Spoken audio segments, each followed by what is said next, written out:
चलिए अब इसमें हम कुछ शॉर्ट डेफिनेशन के बारे में बात करते हैं। कुछ छोटी छोटी डेफिनेशन हैं, वो काफ़ी रोल प्ले करती हैं इस चैप्टर में। जैसे कि जीन क्या होता है। एक्चुअली जीन क्या है, डायरेक्ट बात करें तो हम कहते हैं कि it's the smallest unit of inheritance. Clear. तो कहीं ना कहीं इट इज़ इक्वल, मेंडल ने कहा था इट्स ए फैक्टर। क्लियर। तो जीन क्या है, the unit of the small unit of inheritance.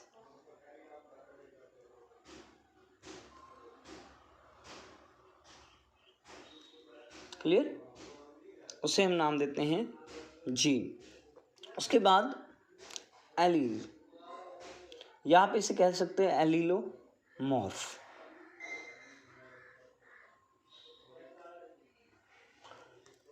NCERT में डायरेक्ट एक लाइन लिखी है कि there are 2 genes for every character, one controlling each of its 2 contrasting traits. तो उसमें जो सिंगल फॉर्म है, क्लियर, उनमें से सिंगल कैरेक्टर के लिए वो कहीं ना कहीं एलील्स जो है वर्ड यूज़ किया जाता है। क्लियर। डायरेक्ट कहें तो alternative form of A gene is called alleles. A pair of genes that control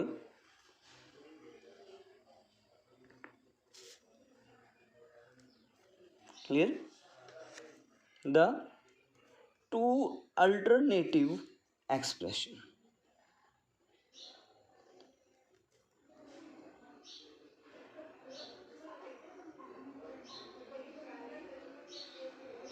of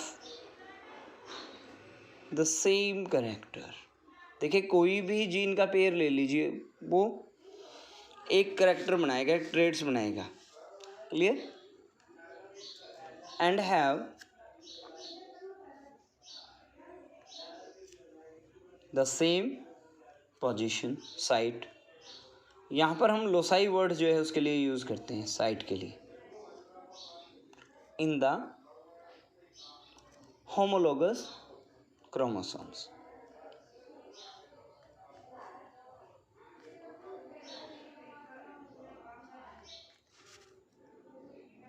clear. और उसी को हम नाम देते हैं एलील्स या अल्टरनेटिव फॉर्म्स, एलीलोमॉर्फ। अब जीन लोकस किसे कहते हैं, जीन लोक्साई या लोकस, सेम वर्ड है। लोसाई लिखिए, सिंगुलर और प्लूरल का चेंज आता है सिर्फ। तो ये क्या आता है, एक स्पेसिफिक रीजन होता है, पोजीशन होती है of A chromosomes.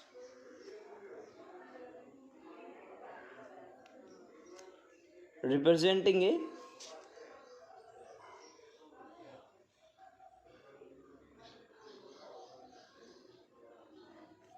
Single gene और एलील।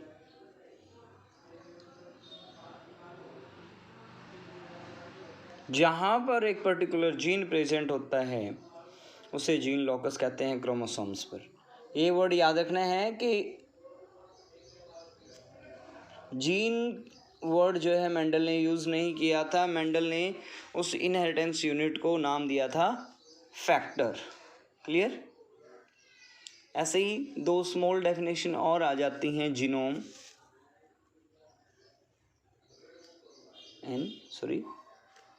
जीनोम। जीनोम क्या है, पूरा सेट होता है जीन का, a complete set of genes contained in haploid of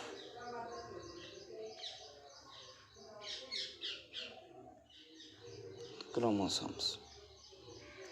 एक पूरा सेट्स हैप्लॉइड्स का। Clear. And inherited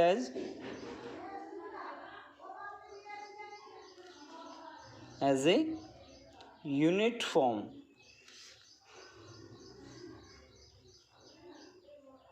from one parent। उसे हम नाम देते हैं जीनोम। जीन पुल होता है, देखिए कोई भी चीज पास करने के लिए जीन को, पूरे सेट को, all the genotype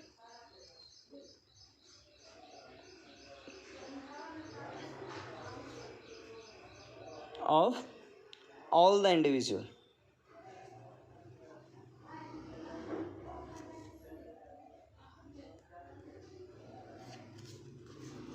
in an inbreeding, same generation में जो ब्रीड होता है उसे इनब्रीडिंग नाम देते हैं। Population makeup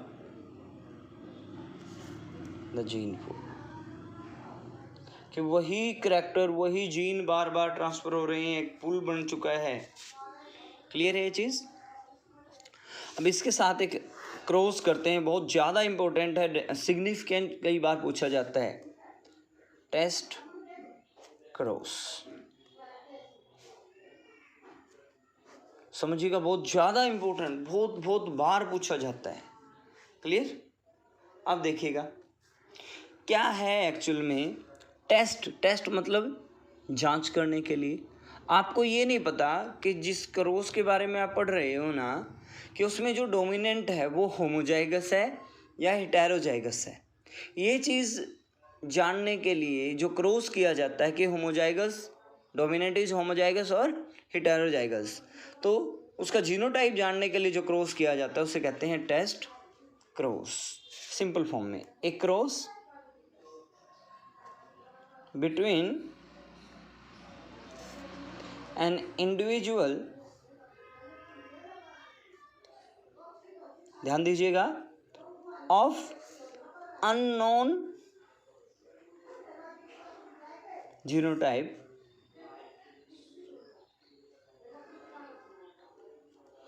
and an individual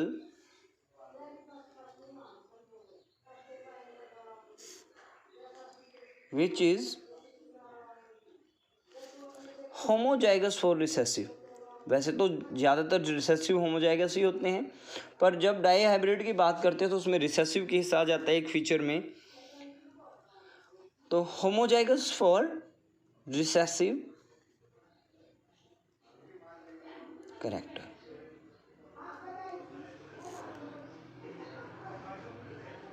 उसे कहते हैं टेस्ट क्रॉस। अब इस क्रॉस को समझिएगा, देखिए दो क्रॉस बनेंगे, अलग अलग जाइएगा। केस फर्स्ट लिखिएगा आप यहाँ पर, case first, when dominant is homozygous. ठीक है, मैं एनसीईआरटी का ही एग्जांपल ले रहा हूँ कलर कॉम्बिनेशन से। हमने कहा कि डोमिनेंट इज होमोजाइगस, फिनोटाइप हमने लिया होमोजाइगस है डोमिनेंट, तो होमोजाइगस के केस में कोई भी एग्जांपल ले लीजिएगा। क्लियर? तो होमोजाइगस में हमने ले लिया कि वायलेट इन कलर, तो वी से हमने वायलेट, ठीक है, और वाइट, ये कॉम्बिनेशन ले लिया। हमारा dominant is violet, recessive is white, तो जीनोटाइप, अब इसके लिए हमने क्या कहा, वायलेट इज होमोजाइगस, तो हमने ये लिख लिया स्मॉल वी से रिप्रेजेंट कर दिया gametes, capital V, small v. अब क्रॉस कर दीजिए, क्या आ गए, ये आएंगे सारे के सारे।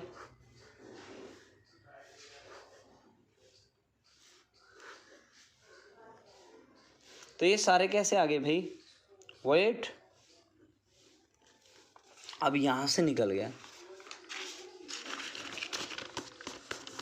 If all flowers, all seeds कहीं flowers are violet in colour,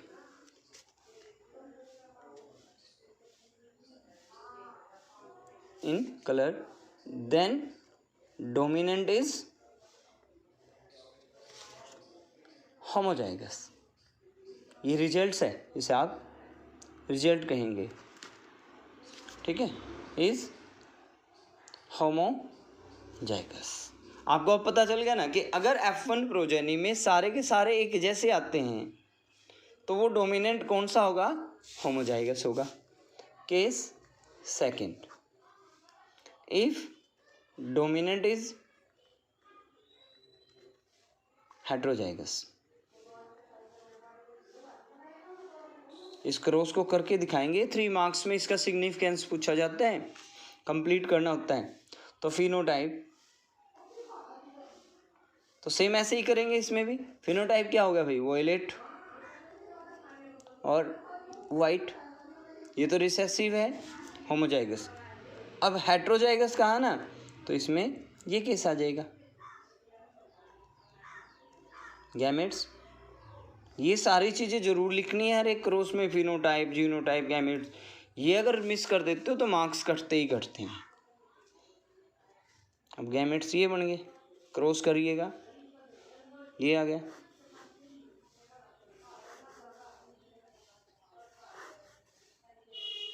ये आ गया ना। अब ये दो तो हो गए वॉयलेट, ये दो हो गए वाइट। अब रिजल्ट्स में if 50% are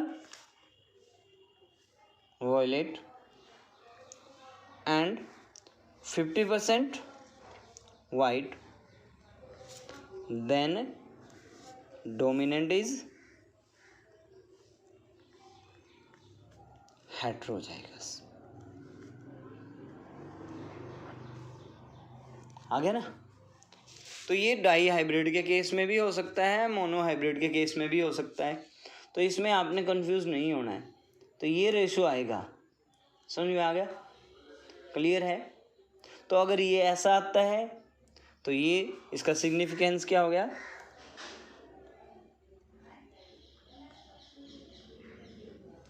significance it help to determine the genotype of dominant character. ठीक है, डोमिनेंट ट्रेड्स का जीनोटाइप आइडेंटिफाई करने के लिए इट इज होमोजाइगस और हेटेरोजाइगस। इस चीज़ का आइडेंटिफाई करना है तो हमने क्या करना है, टेस्ट क्रॉस करना है। टेस्ट क्रॉस का फ़ायदा ही ये है भाई, क्लियर है, हो जाएगा। अब इसकी एक शॉर्ट डेफिनेशन ले लें, बैक क्रॉस।